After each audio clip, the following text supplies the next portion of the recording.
নমস্কার বন্ধুরা, টুসি রান্নাঘরে আপনাদের সবাইকে স্বাগতম। আজ আমি কত সহজে কাঁচা আমের আমসত্ত্ব কীভাবে চটজলদি বানানো যায় সেটাই আপনাদের সাথে শেয়ার করব।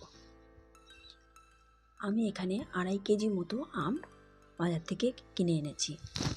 এরপর আমি আমগুলোকে ভালো করে ছাড়িয়ে কেটে নিচ্ছি।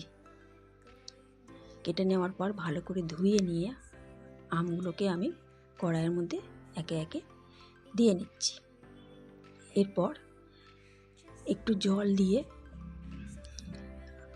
ঢাকনা বন্ধ করে আমি আমগুলোকে সিদ্ধ হতে দেব কিছুক্ষণের জন্য।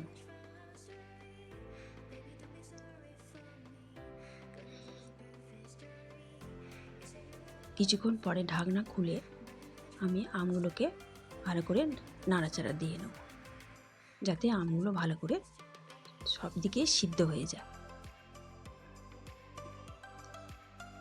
এরপর আমি ঢাকনা দিয়ে আরও 10 মিনিট আমগুলোকে সেদ্ধ করে নেব। আপনাদের যদি আমার ভিডিওটা ভালো লেগে থাকে সাবস্ক্রাইব এবং লাইক করে দেবেন। এরপর আমি ঢাকনাটা খুলে আবার ভালো করে নাড়াচাড়া করছি। এর মাঝেও আমি কয়েকবার নাড়াচাড়া দিয়ে নিয়েছি। এরপর আমটা ভালো করে সিদ্ধ হয়ে গেছে। এরপর আমি ওটাকে ঠান্ডা করে নিয়েছি ভালো করে। এরপর মশারি দিয়ে আমি আমটাকে ভালো করে ছেঁকে নেব। দেখতেই পাচ্ছেন আমি কিভাবে আমটাকে ছেঁকে নিচ্ছি।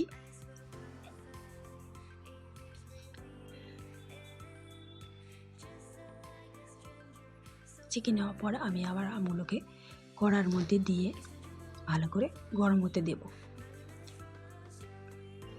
এরপর ভালোভাবে নাড়াচাড়া দিয়ে নিয়ে এর মধ্যে একে একে সমস্ত আমি মশলাগুলো দেব। প্রথমে আমি এখানে বিট লবণ দিয়ে এলাম 2 চামচ, স্বাদ মতো সাদা লবণ দিলাম এবং 2 চামচ আমি কাশ্মীরি লঙ্কার গুঁড়ো দিয়েছি। এরপর ভালোভাবে ওটাকে ভালো করে মিশিয়ে নিলাম।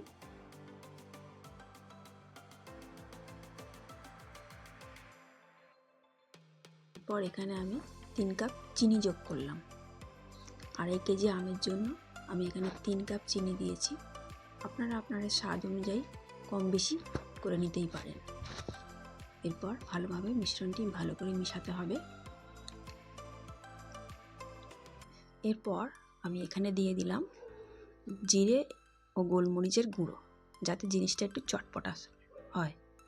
তারপর ভালোভাবে মিশ্রণটি ভালো করে মিশিয়ে নিয়ে আরও কিছুক্ষণ আমি একটু ফুটতে দেব।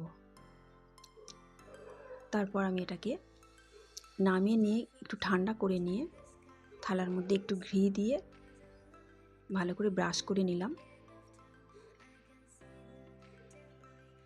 আপনারা দেখছেন কিভাবে আমি করছি। এরপর থালার মধ্যে দিয়ে দিলাম, দিয়ে ভালোভাবে খুন্তি দিয়ে জিনিসটাকে ভালোভাবে পেট করে নিলাম। দেখতেই পাচ্ছেন কিভাবে করছি।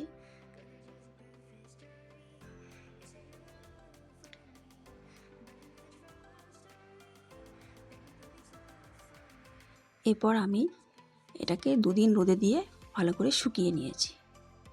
দেখুন জিনিসটা দেখতে কত সুন্দর হয়েছে। দেখুন বন্ধুরা, খুব সুন্দর হয়েছে। এবার আমি আপনাদেরকে কেটে দেখাচ্ছি জিনিসটা কেমন হয়েছে।